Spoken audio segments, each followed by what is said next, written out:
får ikke juggen og sånn. Teller dette? Ok. Vi kommer bare til å skutt rett ned nå.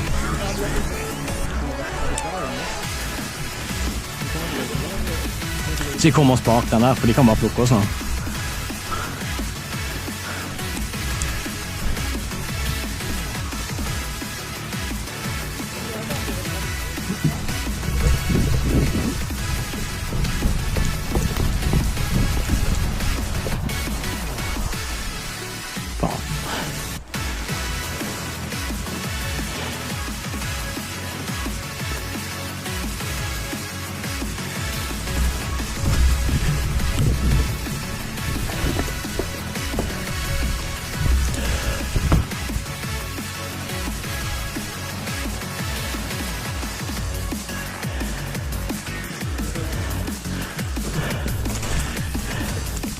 Er noen der inne?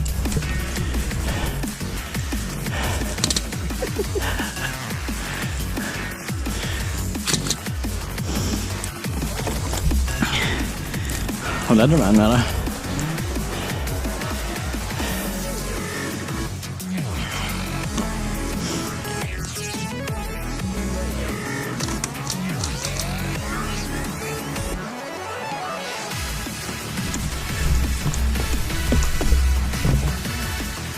Hvor er Espen den?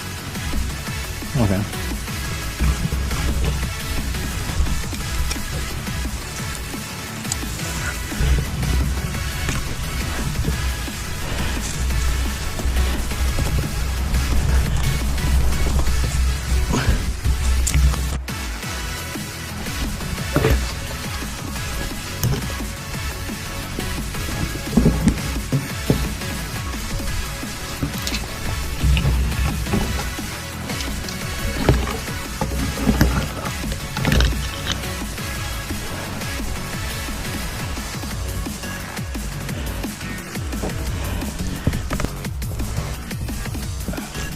Herregud.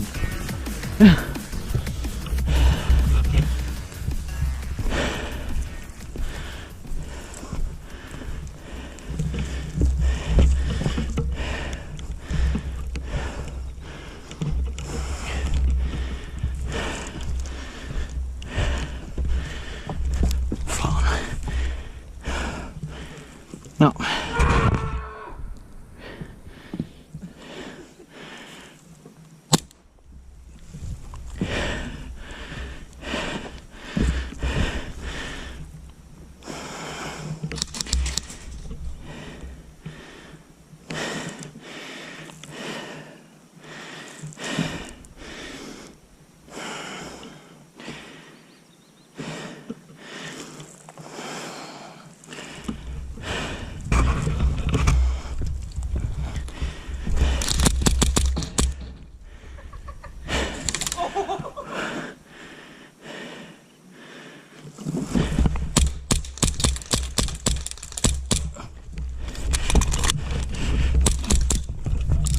Han ene er truffet.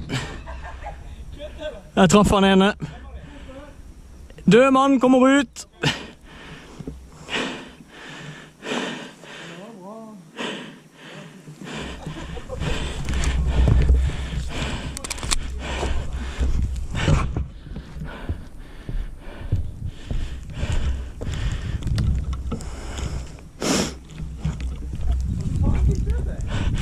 Jeg kan vise det etterpå.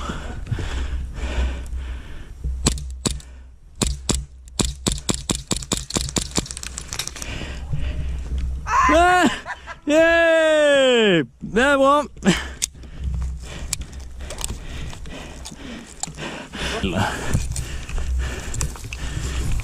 Jeg får mer drit der.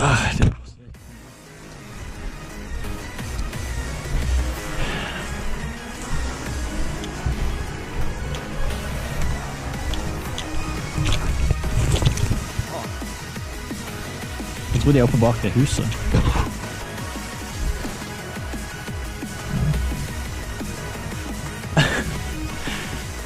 Jeg tror bare han skjøt sånne random.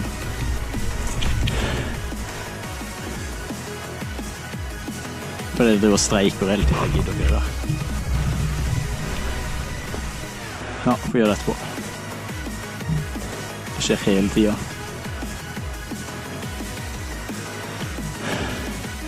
Skal bare gå. Det har tatt så lang tid, dette jeg gir det.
Ja, vi går rundt der bak, for da kan ikke de skyte oss.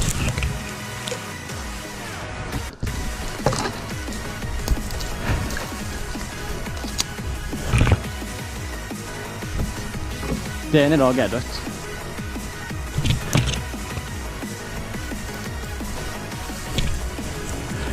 Kanskje.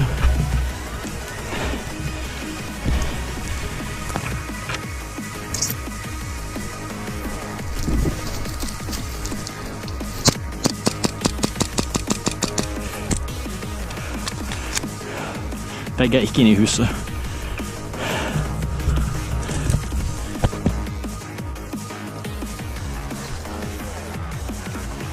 Han ene er fremme her.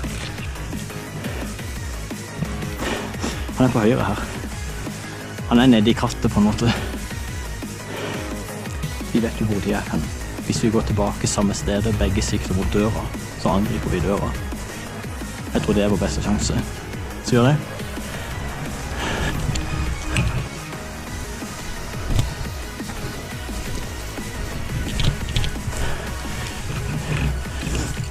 Jeg tror vi går rett opp mot huset her, nesten.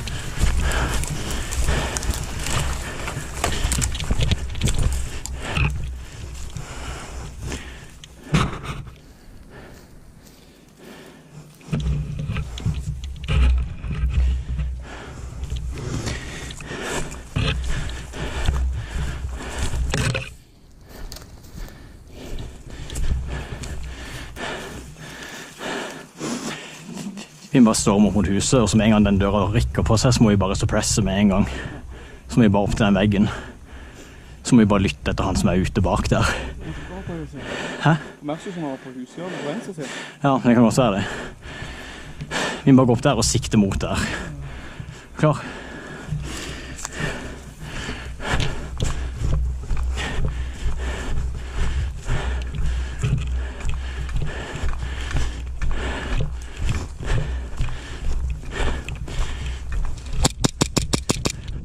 Han ene er bak huset.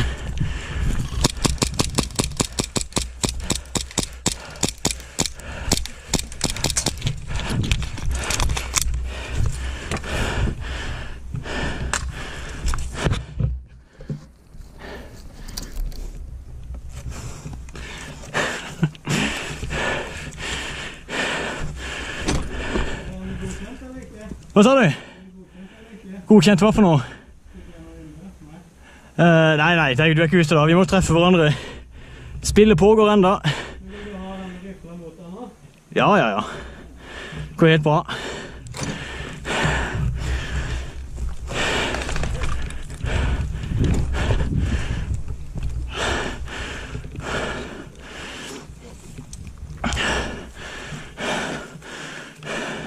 Du kan se han i vinduet der. Ja. Jeg tror han flytter på seg.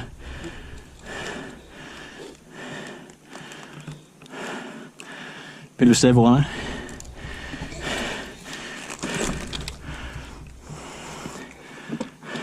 Kan være han ligger langs med under glasset.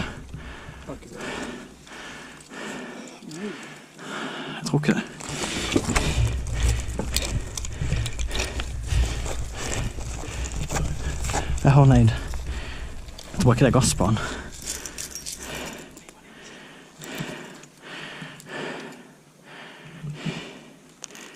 Ja, det er ikke gass på den. Espen, jeg hiver den inn, og så tar du den inn.